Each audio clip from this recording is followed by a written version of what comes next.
আসসালামু আলাইকুম। দেশ বিদেশ টিভি থেকে হুসেন বলছি। আমার চ্যানেলে সবাইকে স্বাগতম। শেখ হাসিনা সরকারের পতনের পর কেউ বিদেশে আছেন, ভারতে আছেন, বিভিন্ন দেশে আছেন, কেউ জেলে আছেন, কেউ আত্মগোপনে আছেন, কেউ আবার রাস্তায় টুকটাক হাঁটাহাঁটি করতেছেন, টুকটাক দলীয় কর্মসূচিতে অংশ নিচ্ছেন।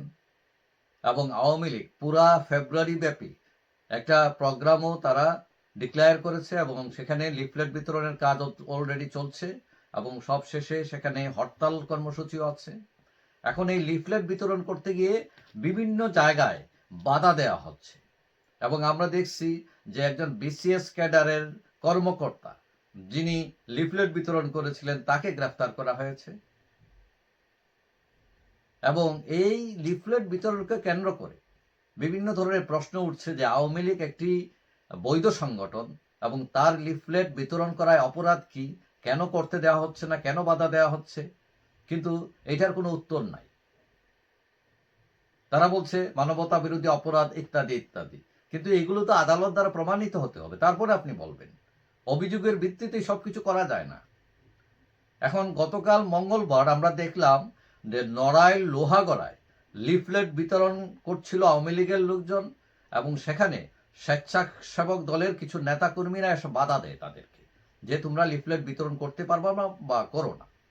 কিন্তু এইটা নিয়ে কথা কাটির জেরে একসময় আওয়ামী লীগ নেতারা বিক্ষুব্ধ হয়ে যায় এবং হাতুড়ি লোহার রড দিয়ে এদেরকে পিটিয়েছে ওই বিএনপির স্বেচ্ছাসেবক দলের নেতাকর্মীদের, এবং তাতে আহত হয়েছেন লোহগড়া যে ওই স্বেচ্ছাসেবক দলের যুগ্ম আহ্বায়ক এসকে মিন্টু সহ 5 জন, এবং তাদেরকে লোহাগড়া স্বাস্থ্য কমপ্লেক্সে ভর্তি করা হয়েছে এবং মিন্টুর চাচা এটা নিয়ে একটা মামলা দায়ের করেছেন এবং 2 জনকে ইতোমধ্যে আটক করা হয়েছে।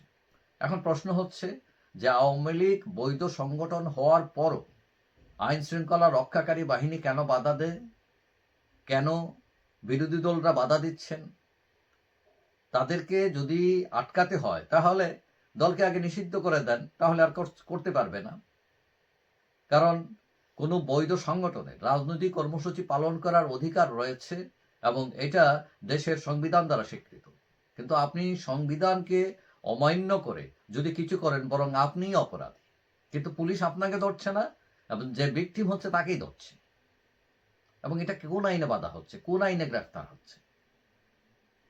তো এখন হয়ে গেছে, রাষ্ট্র এমন হয়ে গেছে যে ওই জোর যার মূল্য তার, আমার জোর আছে আমি যা ইচ্ছা তাই করব, কিন্তু এইটা তো গণতন্ত্রের ভাষা নয়। এখন ঠিক আছে আওয়ামী লীগ বাদ, আওয়ামী লীগ খারাপ কিছু করছে, তো এখন আওয়ামী লীগ খারাপ করছে এখন আপনারাও করবেন, তাহলে তো একই হয়ে গেল। তাহলে আপনারা ভালো কোথায় থাকবেন? যাই হোক, আশা করি যারাই ক্ষমতায় থাকবেন না কেন বা আছেন না কেন, রাষ্ট্রের আইন মানবেন, গণতন্ত্রের চর্চার পথ যাতে অব্যাহত থাকে, এটা হচ্ছে বড় কথা। যাই হোক, সবাই ভালো থাকবেন। আশা করি দেখা হবে অন্য কোনো ভিডিওতে ইনশাআল্লাহ। আল্লাহ হাফেজ।